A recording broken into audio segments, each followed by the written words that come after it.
Hai, apa kabar semuanya? Semoga kabar Anda baik-baik saja. Terima kasih karena sudah memberikan support dan juga kesetiaan Anda untuk membangun channel Codot Film. Yuk kita lanjutkan alur ceritanya, sambil siapin kopi dan cemilan, setting suara volume full. Gasken, apakah pria itu? Karena saya ingin bertarung dengan tangan kosong, ia juga belajar bertarung dengan tangan kosong? Jinwoo menggigit bibirnya. Itu meremehkan saya. Provokasi monster itu tidak membuat Xiaowu impulsif. Semakin impulsif Anda harus semakin tenang. Bertentangan dengan hatinya yang bersemangat, mata Jinwoo menjadi lebih tajam. Ayolah. Jagrid sepertinya telah membaca hati Xiaowu, dan itu langsung mengalir. Langkah, langkah, langkah, langkah. Sulit membayangkan berlari dengan baju besi. Hanya ketika nilai kekuatan kurang dari 80 kecepatan dipengaruhi oleh baju besi. Artinya, nilai kekuatan pria itu setidaknya 80 atau lebih. Melihat gerakannya, kelincahannya tidak tertinggal dari pemburu senior. Jagrid yang begitu dekat melompat ke depan Jinwoo. Tapak. Pria yang melompat ke udara mengarahkan lututnya ke wajah Jinwoo. Sangat cepat. Tapi Jinwoo yang memasuki kondisi bertarung juga dalam kondisi dipercepat. Jinwoo, yang menyandarkan tubuhnya hampir 90 derajat, menghindari serangan Jagrid. Jinwoo mendapatkan kembali postur tubuhnya.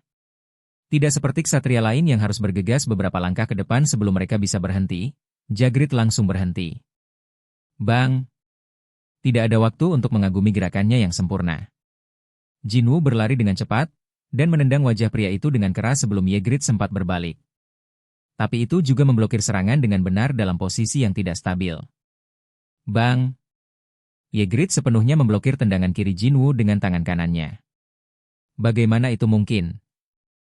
Mata Jinwoo membelalak. Dengan satu kaki terikat, kepalan tangan Jagrid menghantamnya secara langsung. Wuhu! Jinwoo secara naluriah menggunakan lengannya untuk bertahan, tetapi dampaknya tidak dapat dikurangi. Bang! Pertahanan dilepaskan dan tubuh bangkit kembali. Apa? Jinwoo membuat suara kaget. Tapi itu akan berubah menjadi erangan. Dalam sekejap, Jagrid datang ke depan Jinwoo.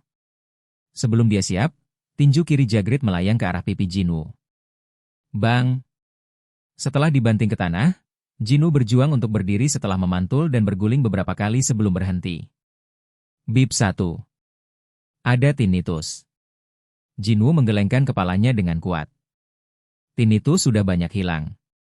Namun, ada masalah yang lebih besar menjulang dari ini.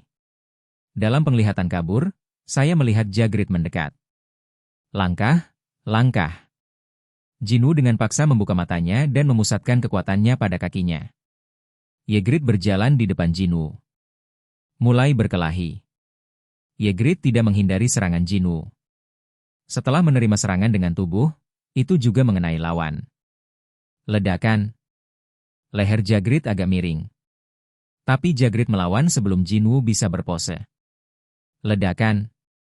Jinwoo mengguncang tubuhnya. Ledakan. Jagrid mundur selangkah kali ini. Ledakan. Jinwoo yang tertembak di perut membungkukkan badannya. Batuk.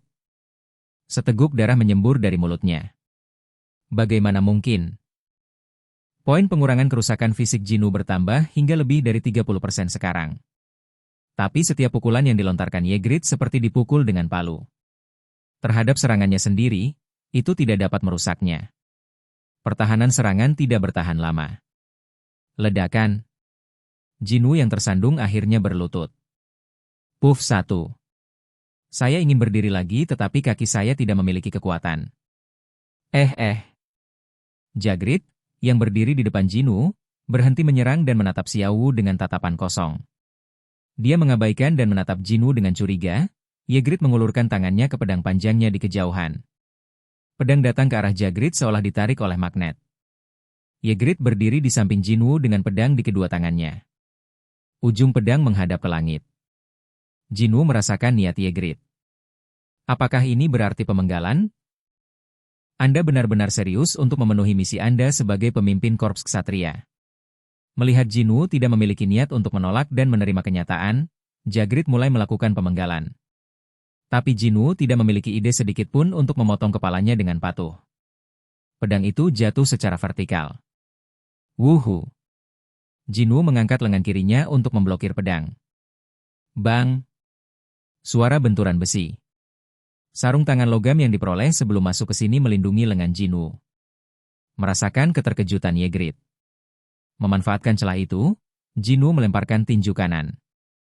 Seperti yang diharapkan, Ygritte tidak berniat untuk bersembunyi. Serangan balik lain akan datang. Bahkan jika dia dipukul, selama dia mengembalikannya, dia akan mendapat manfaat darinya. Tapi ada satu yang tidak diharapkan pria itu. Taring Kasaka. Memanggil. Pegang Kasaka Esfang, yang langsung dipanggil. Jinwoo menusukkan belati ke mata pria itu. Engah. Batuk ahahaha. Ada teriakan yang bukan manusia. Pada saat yang sama, mata Ygritte yang sedang memegang pedang pendek, menembakkan cahaya yang kuat. Jinwoo berdiri. Apa yang harus saya lakukan sekarang? Cedera pada mata tidak bisa membalikkan keadaan. Diperlukan satu pukulan lebih kuat. Pada saat ini, Jinwoo punya ide terlintas di benaknya. Pukulan yang mendorong Jinwoo sampai mati belum lama ini. Berikan itu pada Ygritte. Dibandingkan dengan kesadaran, tubuh Jinwoo bergerak secara langsung. Jinwoo membungkuk dan memeluk pinggang Ygritte. Kemudian mulai berlari dengan putus asa. Batuk ahaha satu. Ygritte berjuang kesakitan, menyerang punggung Jinwoo berkali-kali. Tapi Jinwoo mengertakkan gigi dan tidak membiarkan Ygritte pergi. Sebaliknya, itu meningkatkan kecepatan. Melarikan diri. Kecepatan gerakan meningkat sebesar 40%. Oke guys, jangan lupa like, comment, share, and subscribe di channel Codot Film. See you next video, peace out and bye-bye.